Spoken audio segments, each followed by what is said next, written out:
बोलिए शंकर भगवान की। आज महाशिवरात्रि के पावन पर्व पर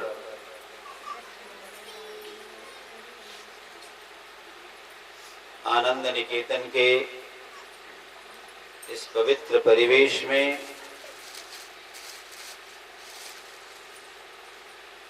आशुतोष सिद्धभट्ट आशुतोष की छत्र छाया में उपासक के रूप में उपस्थित समस्त साधक एवं साधिका वृंद,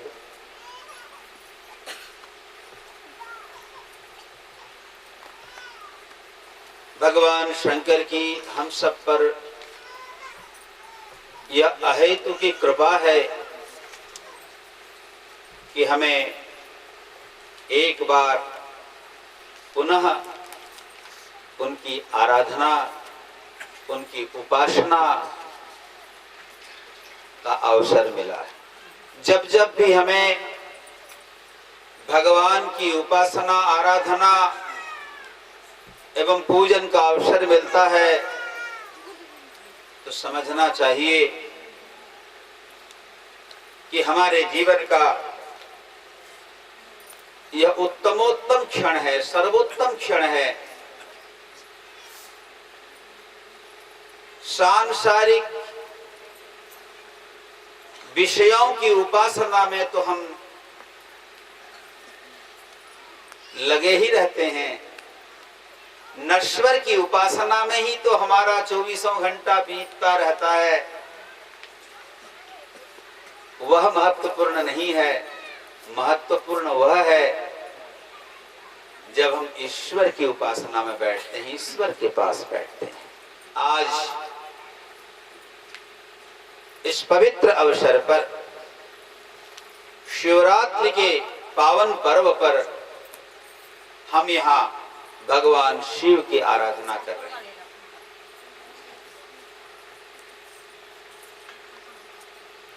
ये शिव कौन है और ये रात्रि क्या है,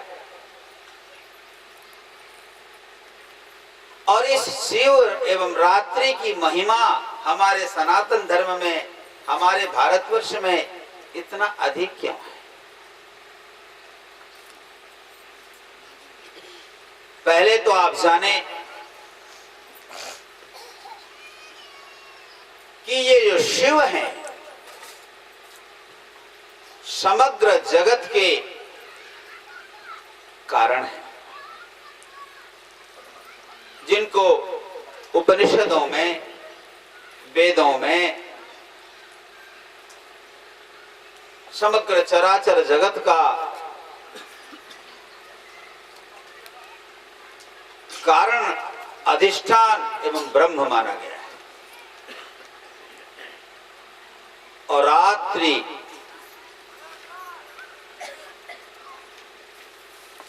जागरण के का प्रतीक है, और रात्रि एवं रात्र शब्द का हमारे शास्त्रों में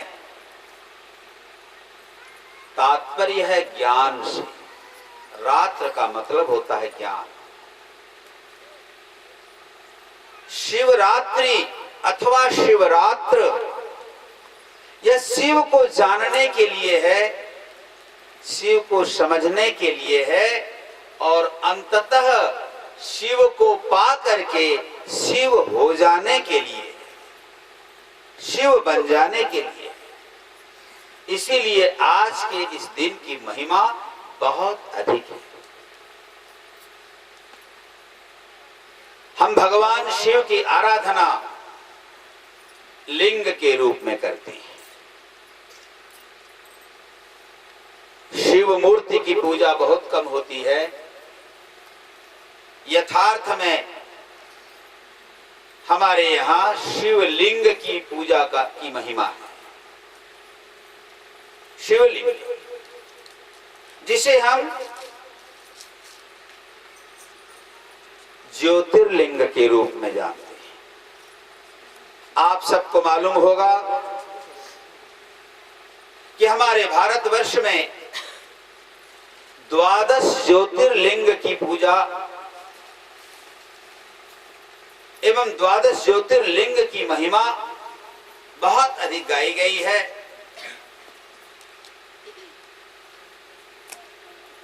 हमारे भारतवर्ष में चारों ओर 12 ज्योतिर्लिंग हैं। ये लिंग, इन्हें ज्योतिर्लिंग कहा गया। ज्योतिर्लिंग का तात्पर्य क्या होता है? ज्योति एवं लिंग दोनों दो शब्द हैं, एक है ज्योति और एक है लिंग। दोनों शब्दों को हमें समझना होगा। शिव पुराण में ये आख्यायिका है, ये कहानी है, ये कथा है कि आज के ही दिन भगवान शिव का ज्योति के रूप में प्राकट्य हुआ था। एक दिव्य ज्योति जिसका आकार लिंग के समान।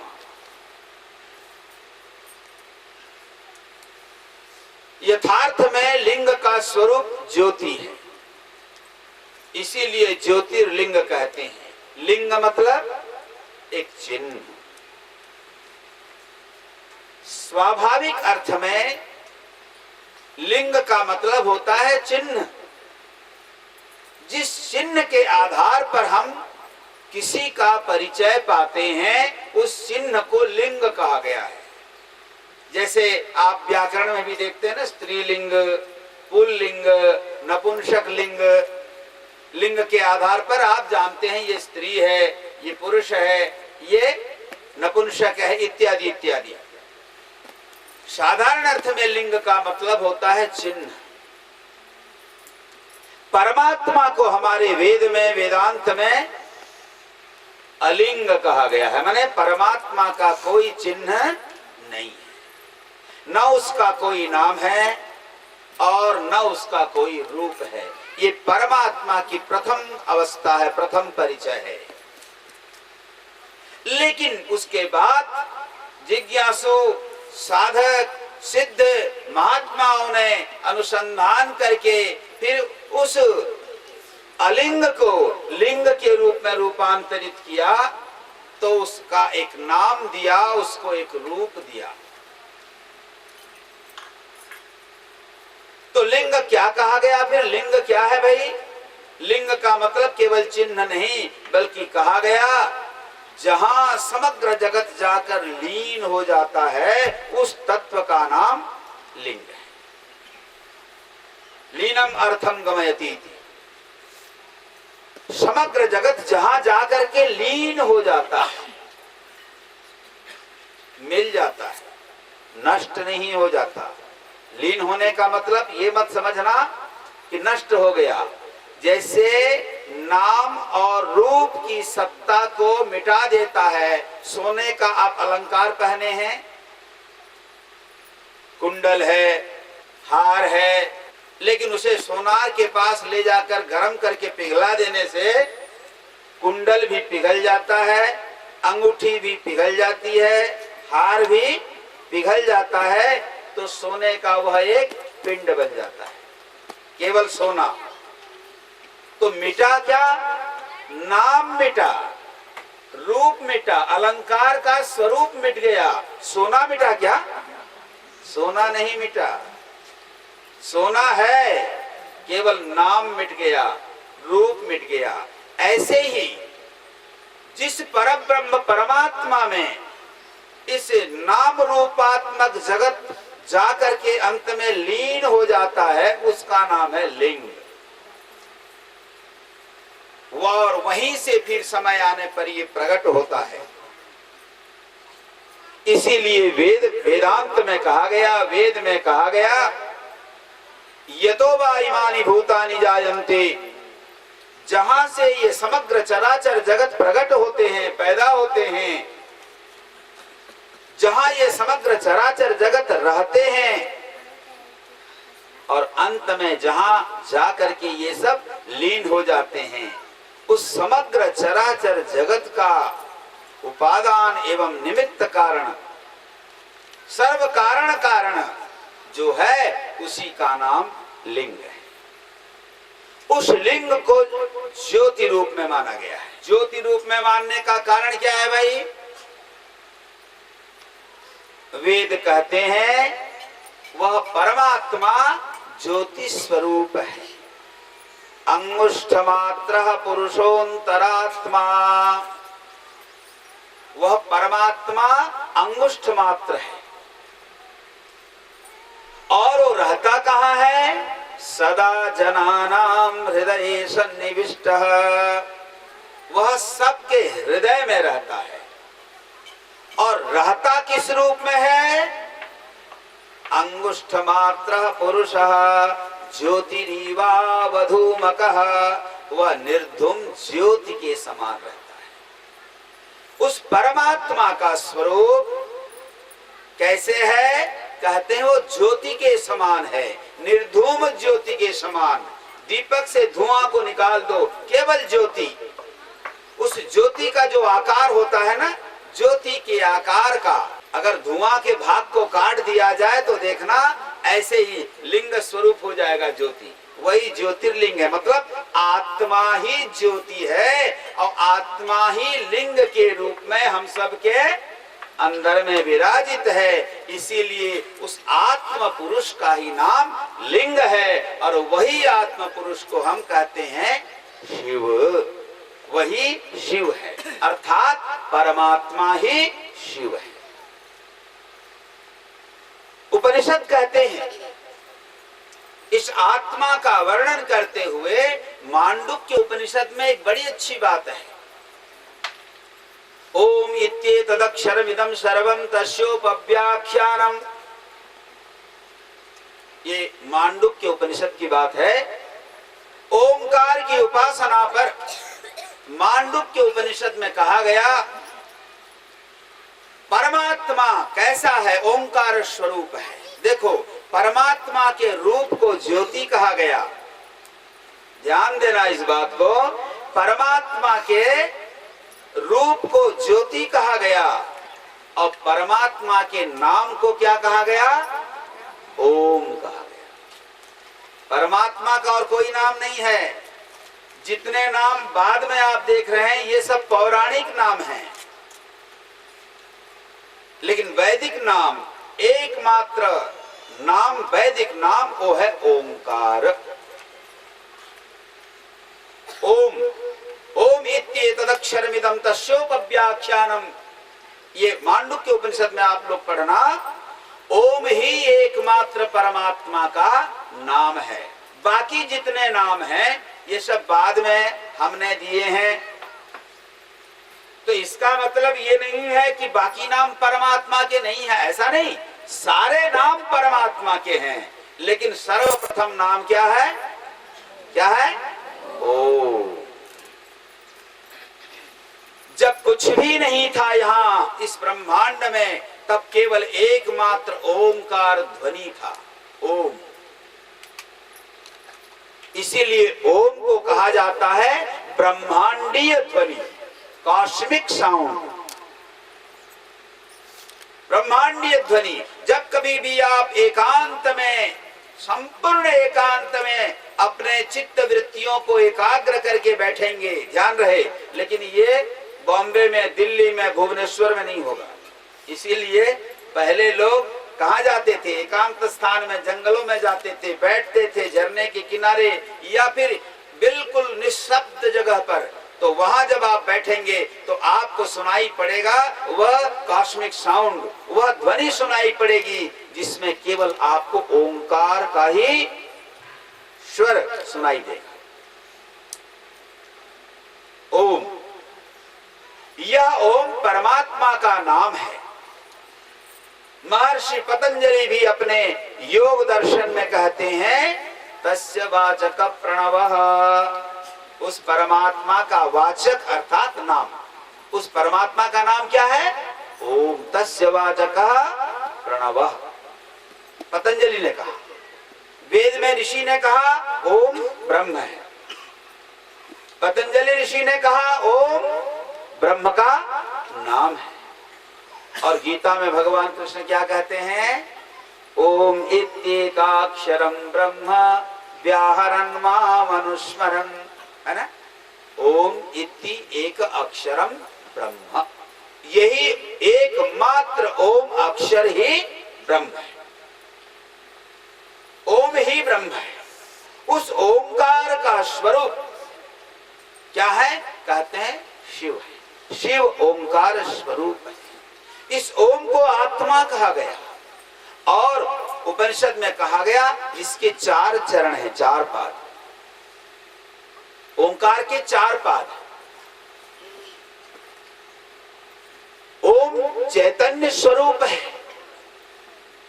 और ये 4 पाद क्या है? तो कहते हैं एक है जागृत, दूसरा है स्वप्न, तीसरा है सुषुप्ति और चौथा है तुरीय। 4 हमारी चेतना के इन 4 स्तरों को उपनिषद में 4 पाद कहा गया।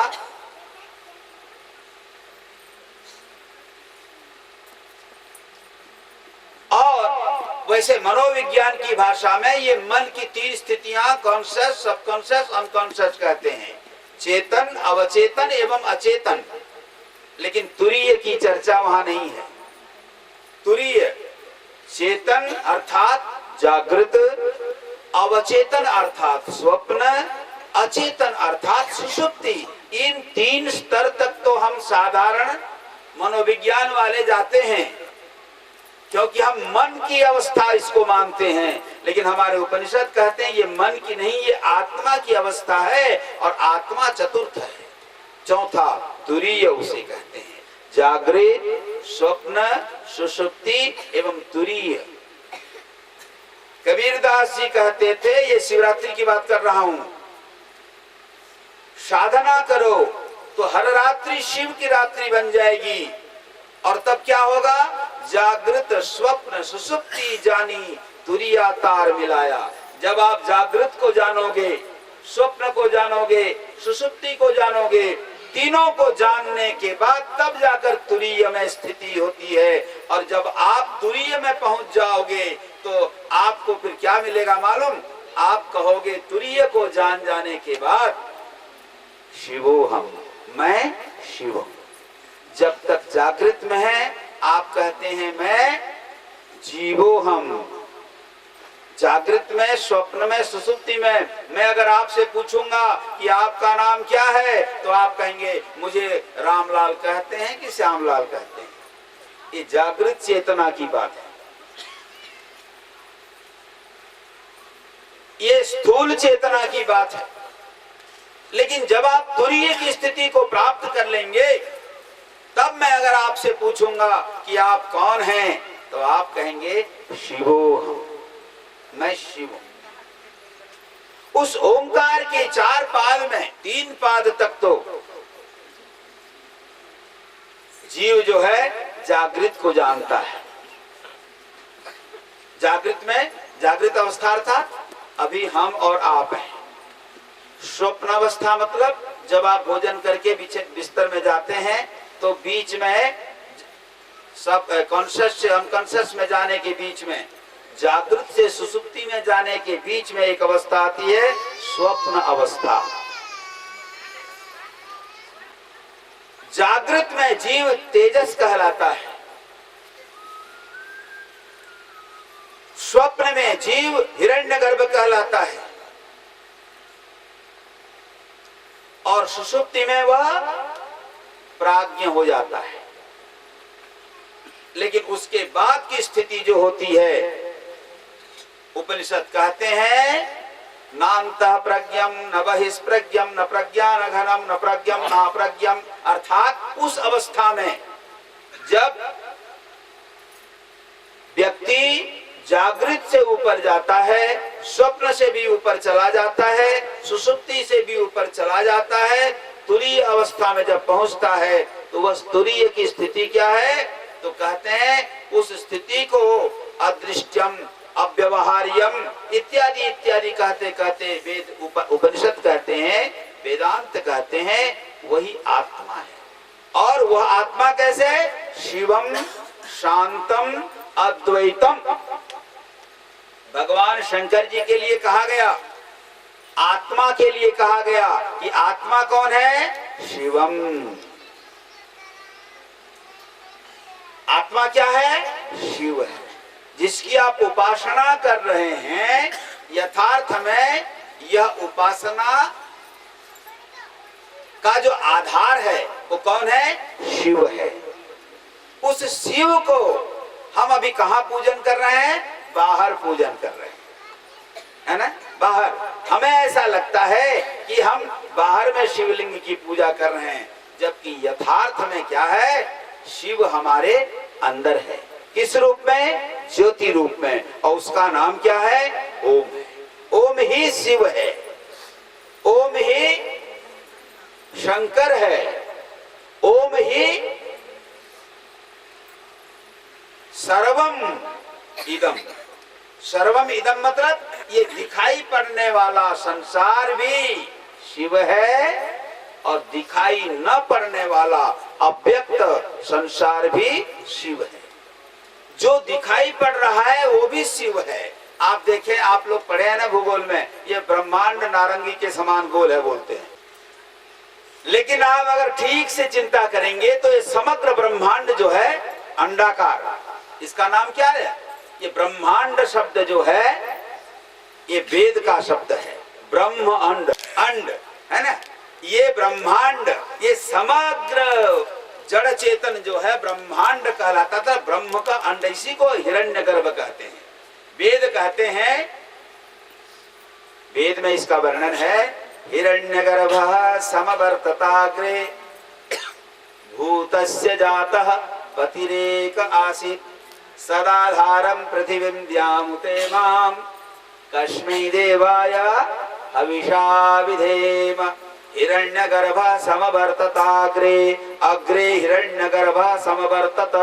सबसे पहले इस ब्रह्मांड, यहाँ क्या कौन था? हिरण्यगर्भ था। हिरण्यगर्भ ब्रह्मा का नाम है। ब्रह्मा से ही ये समग्र जगत की उत्पत्ति हुई, इसीलिए इस जगत को हम कहते हैं ब्रह्मांड। ब्रह्मांड, ब्रह्म का अंड, अंडाकार। शिवलिंग, आप विश्वात्मा शंकर को देख रहे हो अपने सामने, सबके सामने शिवलिंग है। शिवलिंग का आकार क्या है? अंडे जैसा है ना। ये शिव का व्यक्त स्वरूप है, मतलब प्रकट स्वरूप है, स्थूल स्वरूप है, लेकिन सूक्ष्म रूप में यही शिव हमारे अंदर में है, हमारे हृदय में है। बाहर आज हम जिस शिव का ध्यान कर रहे हैं, यथार्थ में उस शिव का ध्यान हमें कहाँ करना चाहिए? अंदर में करना चाहिए, अपने हृदय में करना चाहिए। इसीलिए गुरु आपको जब दीक्षा देते हैं तो कोई मंत्र इष्ट बताते हैं ना, पहले मंत्र बताते हैं और एक इष्ट देते हैं। बोले तुम्हारे इष्ट शंकर जी हैं, शंकर शिवलिंग का ध्यान करना और ओम नमः शिवाय मंत्र का जप करना, मान लो।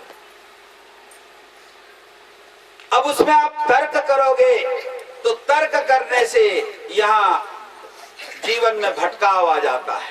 बस मान लिया शंकर जी आपके इष्ट हैं और नमः शिवाय आपका इष्ट मंत्र है, भटको मत इधर उधर। गुरु ने कहा जो इष्ट दिया, जो मंत्र दिया, उसी पर दृढ़ हो जाओ और जपने लगो।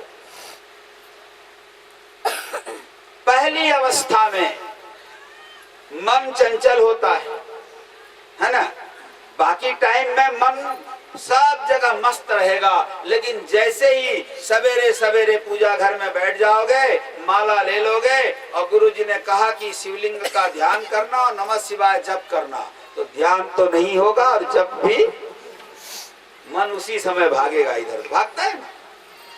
पहले ऐसा होता है। क्यों ऐसा होता है? क्योंकि मन को इसका अभ्यास नहीं है। अभ्यास के द्वारा ही मन को नियंत्रण में किया जाता है, ये ध्यान रखो।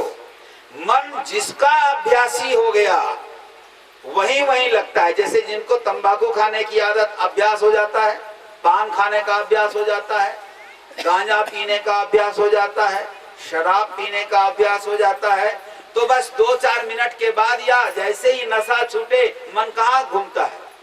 फिर वहीं जाएगा जहां पाउच मिलता है। क्यों? अभ्यास के कारण। मन जिसको पसंद करता है वहीं वह रमता है। इसीलिए पहले मन विषयों को पसंद करता है, नश्वर को पसंद करता है, ईश्वर को जल्दी पसंद नहीं करता, क्योंकि उसे वो जानता नहीं है। जिस चीज को नहीं जानता है उसे वो प्रेम क्यों करेगा? इसीलिए गुरु जी ने अगर पहले कहा कि ओम नमः शिवाय का जप करो, शिव का ध्यान करो, तो मन बड़ा विद्रोह करेगा। एक दिन विद्रोह करेगा, 2 दिन विद्रोह करेगा, 3 दिन विद्रोह करेगा। विद्रोह करने दो। मन के साथ खींचातानी मत करना, मन के साथ संघर्ष मत करना। मन के साथ जितना आप लड़ाई करोगे मन उतना ही विद्रोह करता है। आप देखना ना, बच्चों को, छोटे छोटे बच्चों को बोलना, अरे बेटा ये मत करना, तो वो छोटा बच्चा जरूर करेगा उसे, है ना। छोटे छोटे बच्चों को जो काम करने के लिए मना करोगे, छोटे छोटे बच्चे वही जरूर करते हैं। ऐसा ही स्वभाव मन का है। इस मन को आप जो करने को बोलोगे वो नहीं करेगा, और जो नहीं करने को बोलोगे वही वो करता है। इसीलिए होशियार व्यक्ति क्या करता है मालूम? मन को रोकता नहीं, मन के साथ लड़ाई नहीं करता, मन का केवल साक्षी भाव से देखता है, वाच करता है। क्या, कैसे? यतो यतो निश्चरति मनस चंचलम अस्थिरम। जहां जहां ये अस्थिर मन भाग रहा है उधर उसके पीछे पीछे जाओ। एक बार 2 बार कोशिश करो, अगर आ जाए तो ठीक है, नहीं आए तो केवल देखो, वो मन को बोल दो कि मन तुम अपना काम करो और मैं अपना काम करता हूं। केवल श्रद्धा पूर्वक, निष्ठा पूर्वक जप करो। क्या जप करो?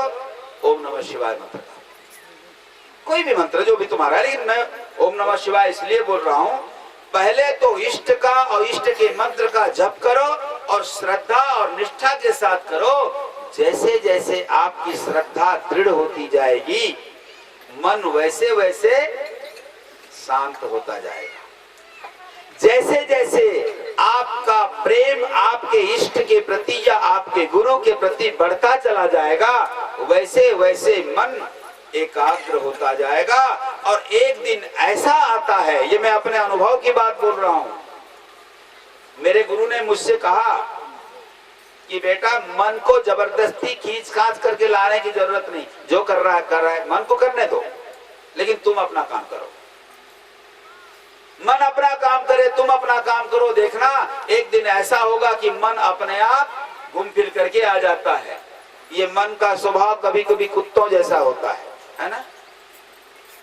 कुत्ते को अपने घर से, पालतू कुत्ता भी खोल दो उसके यहाँ गले से, सवेरे सवेरे खोल दो, बहुत थोड़ी देर के लिए बहुत छटपटाता है, भागता है, फिर अपने आप आ जाता है। ऐसे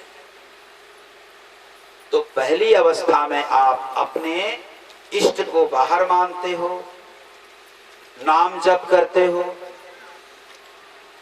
करते करते जाओगे। पहले जो तुमको लगता रहेगा कि मैं अलग हूं और मेरा इष्ट शंकर अलग है पहले, लेकिन थोड़े दिन के बाद धीरे धीरे लगेगा कि अरे मैं और मेरे इष्ट ये दो नहीं हैं, हम एक हैं।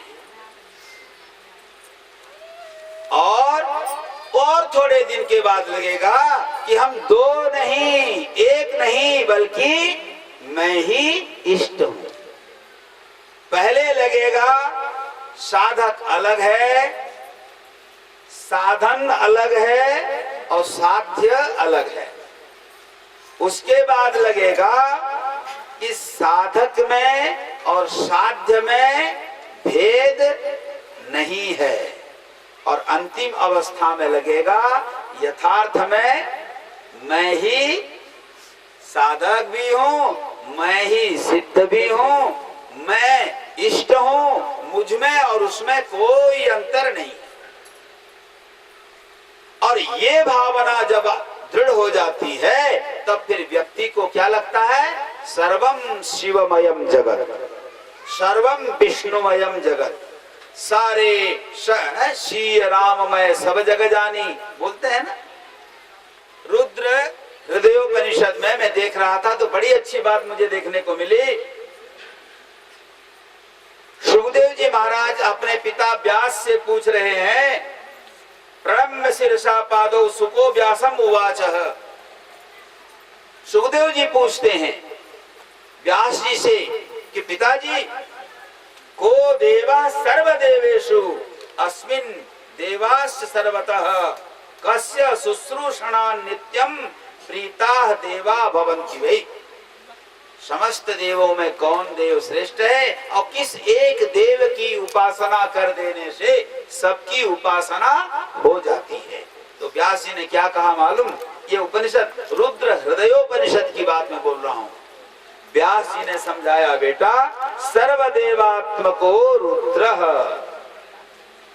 भगवान शंकर जो हैं समस्त देवताओं के मूर्तिमंत विग्रह हैं। सर्वदेवात्मको रुद्र सर्वे देवाः शिवात्मका, और जितने देव हैं सभी शिव रूप हैं।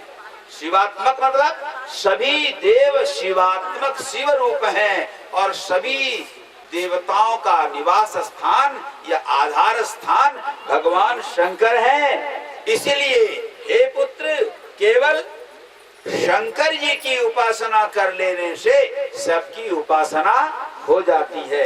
बहुत स्पष्ट उन्होंने कहा है, ये नमस्यन्ति गोविंदम ते नमस्यन्ति शंकरम।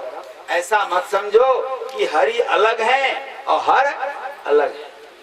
ऐसा मत समझो कि ब्रह्मा कोई अलग है, विष्णु कोई अलग है, शंकर कोई अलग है। ऐसा नहीं है। अपितु ये कहते हैं जो ब्रह्मा है वही रुद्र है, जो रुद्र है वही विष्णु है। विष्णु में, ब्रह्मा में, शंकर में कोई अंतर नहीं है। इसीलिए ये अर्चयंती हरिम भक्त्या, जो भगवान विष्णु की भी अर्चना करते हैं, ते अर्चयंती वृषध्वजम, वे ही भगवान शंकर की आराधना करते हैं। भगवान वेदव्यास सुखदेव जी को ये समझाना चाहते हैं कि बेटा, ये ब्रह्मा विष्णु रुद्र इत्यादि नाम का भेद है, नाम का भेद है। नाम का भेद इसलिए है कि सबका काम अलग अलग है। विष्णु का पालन करते समय विष्णु कहते हैं, है ना। सृजन करते समय ब्रह्मा कहते हैं, और संहार करते समय हम शिव कहते हैं, रुद्र कहते हैं। पुरुष को भी, है ना। जैसे एक पुरुष का एक ही परिचय नहीं है, वह किसी का पिता है, पिता भी कहलाता है ना। जैसे आप हो, है? कोई आपको माँ कहता है, आप माँ भी हो, किसी की पत्नी भी हो, किसी की बहन भी हो, है ना। क्यों भाई? संबंध अलग अलग होने से, है ना। ऐसे ही जो नाक में पहने हो उसको क्या बोलते हैं? क्या कहो बेटा? गुना। काने पिंसोटा, अरे सुना कुंडल, गले में पहने तो हार, और अंगुली में पहने तो अंगूठी हो गई, है ना। लेकिन सब है एक सोना के, लेकिन रूप अलग अलग है, सबका काम अलग अलग है, सबका आकार भी अलग अलग है। ऐसे ही परमात्मा के काम के आधार पर नाम अलग अलग हैं, लेकिन है परमात्मा एक ही। उसी को यहाँ हम शिव के रूप में मानते हैं। और आगे कहा गया है, देखो बहुत सुंदर कहा है, पुलिंग सर्व मीशानम। संसार में जितने पुरुष हैं, ये उपनिषद की बात कर रहा हूं मैं, जो बात भागवत में कहा गया सकल घटे नारायण, जो बात रामचरितमानस में तुलसीदास कहते हैं, श्री राममय सब जग जानी, करऊं प्रणाम जोरी जुग पानी, वही बात रुद्र हृदयोपनिषद में व्यास जी कहते हैं, पुलिंग पुलिंग सर्वमीशानम स्त्रीलिंग भगवत्युमा। यहाँ संसार में जितने पुरुष दिखाई पड़ते हैं ये सभी पुरुष जो हैं शिव हैं, और जितनी महिलाएं जितनी नारी दिखाई पड़ती हैं ये सभी स्त्रीलिंग जितने भी हैं ये सब कौन है? उमा है। यही बात चंडी में कहा गया है ना? विद्या समस्ता तव देवी भेदा स्त्रिया समस्ता सकला जगत्सु त्वयैकया पूरितमंबये तत् काते स्तुति स्तब्ध परा परोक्ति। ये संसार में हे माँ जितनी विद्याएं हैं सभी विद्याओं के स्वरूप में तुम ही हो, और जितनी माताएं हैं इनके स्वरूप में भी तुम हो। उपनिषद में भी यही कहा गया। इसी भाव को जागृत करने के लिए ये शिवरात्रि है। रात्रि मतलब मैं बोला था ना, रात्र माने जैसे नारद पंचरात्र है, रात्र माने ज्ञान। शिव को जानने के लिए शिवरात्रि है, और रात्रि विशेष करके जागरण के लिए है। इसीलिए आज के दिन को हम लोग जागर यात्रा भी बोलते हैं ना, कई जगह पर क्या जागर यात्रा। जागर माने जागरण करना। जागरण करना मतलब रात भर जगे रहना। जागरण का मतलब है अपने अंदर में खुद स्वयं जागो, और जागोगे तो केवल एक ही आधार है, शिव को बाहर देख रहे हो, शिव को अंदर में देखने का प्रयास करो, और ओम नमः शिवाय का जप करो। ओम नमः शिवाय का जप जितना दृढ़ होगा उतना ही आपको लाभ होगा। यहाँ कैसे सुंदर भगवान वेदव्यास शंकर जी को कितने रूपों में प्रणाम करते हैं आप देखो। रुद्रो नर उमा नारी बोल रहे हैं, जितने नर हैं सब रुद्र हैं, और जितने नारियां हैं सब उमा हैं।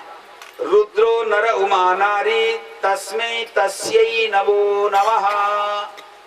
आगे कहते हैं रुद्रो ब्रह्मा उमा वाणी। रुद्र ही ब्रह्मा है और उमा वाणी माने सरस्वती हैं। रुद्रो ब्रह्मा उमा वाणी तस्मै तस्यै नमो नमः। रुद्रो विष्णु उमा लक्ष्मी तस्मै तस्यै नमो नमः। रुद्र सूर्य उमा छाया। रुद्र अर्थात जो शंकर जी हैं।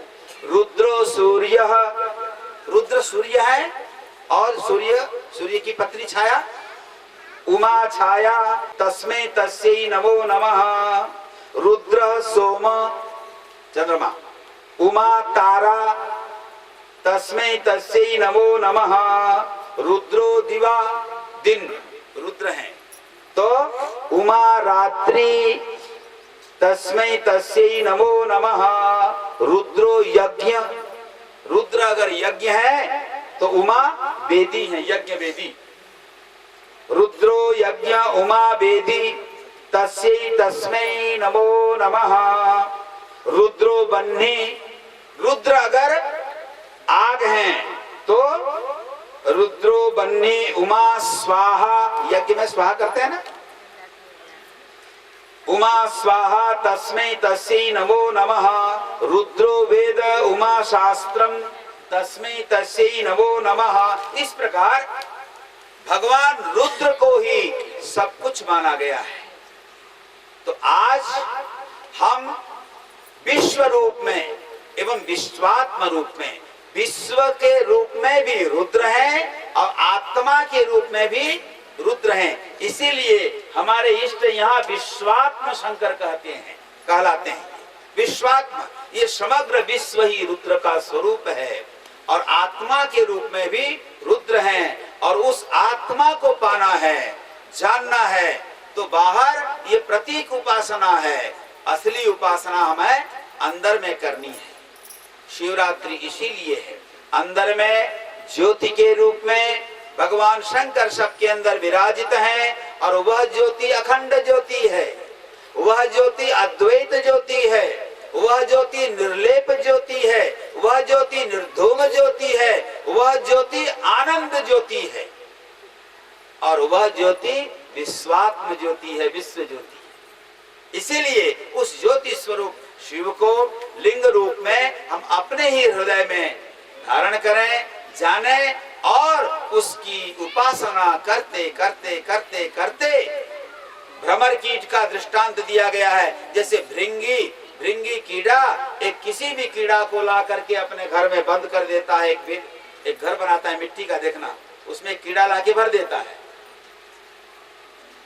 तो डर के मारे वो अंदर वाला कीड़ा भृंगी का चिंतन करते करते करते फिर एक दिन वो स्वयं भी भृंगी बन जाता है, कीड़ा ऐसे ही हो जाता है। तो जिसका आप स्मरण करते रहेंगे, स्मरण करते करते करते करते एक दिन आप भी वही हो जाएंगे। तो अगर आप शिव शिव शिव शिव शिव का चिंतन करेंगे तो आप भी एक दिन शिव हो जाएंगे। शिव मतलब जो सबका कल्याण करता है, उसे शिव कहते हैं। जीव केवल अपना कल्याण करता है, शिव सबका कल्याण करता है। जितने जीव हम अपने स्वार्थ में ही जीते हैं, अपने विषय में सोचते हैं, शिव सबका कल्याण सबके विषय में सोचते हैं। इसीलिए हमें जीव के स्वार्थ भाव को छोड़कर शिव के परमार्थ भाव में रूपांतरित करना है, और इसीलिए ये उपासना है। प्रतिवर्ष की भांति इस वर्ष भी विश्वात्म चेतना परिषद की ओर से आप सबके लिए यह अवसर आनंद निकेतन के इस पवित्र परिवेश बनाया गया। आप सब बड़ी संख्या में आए हैं, बहुत दूर दूर से आए हैं। उपासना की, उपासना का समय, उपासना मतलब पास में बैठना। किसके पास बैठना? शंकर जी के पास या गुरु के पास। गुरु और शंकर जी में कोई अंतर है क्या? वंदे बोधमयम नित्यम गुरुम शंकर रूपिणम। गुरु को ही शंकर कहा गया। बोधमयम नित्यम, जो ज्ञान स्वरूप, बोधमय मतलब ज्ञान स्वरूप, गुरु ज्ञान स्वरूप है, इसीलिए गुरु को शंकर कहा गया। शंकर ज्ञान स्वरूप है। शंकर और गुरु में सदैव अभेद है, और शंकर ही हमें हर चीज का ज्ञान देते हैं। ध्यान रहे, जिन पर भगवान शंकर की कृपा हो जाती है उनको ही ब्रह्म ज्ञान, आत्मज्ञान, उनको इस जगत में भी सब कुछ मिलता है और इस जगत के पार भी सब कुछ मिलता है। ये त्रिशूल धारण किए हुए हैं। ध्यान रहे, भगवान शंकर के हाथों में त्रिशूल है। शंकर जी की अगर आप उपासना करते हैं तो ये 3 शूलों से आपकी रक्षा करते हैं, त्रिशूल से। और अगर उपासना नहीं करते तो त्रिशूल से ही भोंकते हैं। त्रिशूल माने, शूल माने कष्ट, शूल माने तकलीफ, त्रिशूल माने दैहिक, दैविक, भौतिक ताप। आधि दैविक कष्ट, आधि भौतिक कष्ट, आध्यात्मिक कष्ट। दैहिक ताप, दैविक ताप, भौतिक ताप, ये त्रिशूल हैं। इनसे आदमी कष्ट पाता है। तो शंकर जी के शरण में चले जाओ तो त्रिशूल तुम्हारी रक्षा करेंगे, और शंकर जी की शरण में नहीं हो तो त्रिशूल से ही शंकर जी वार करते हैं। शरण में उनकी चले जाएं हम लोग, और हमारा जीवन तीनों प्रकार के शूल से मुक्त हो जाए, आनंदमय हो जाए, अखंड आनंद को प्राप्त हो। बस यही मेरी आप सबको शुभकामना है, आप सबको मेरा आशीर्वाद है। भगवान शंकर जी के चरणों में मैं आप सबके मंगलमय भविष्य एवं उत्तर उत्तर उन्नति के लिए प्रार्थना करता हूँ। मैं अभी अपनी वाणी को यहीं विराम देता हूँ। बोलिए शंकर भगवान की।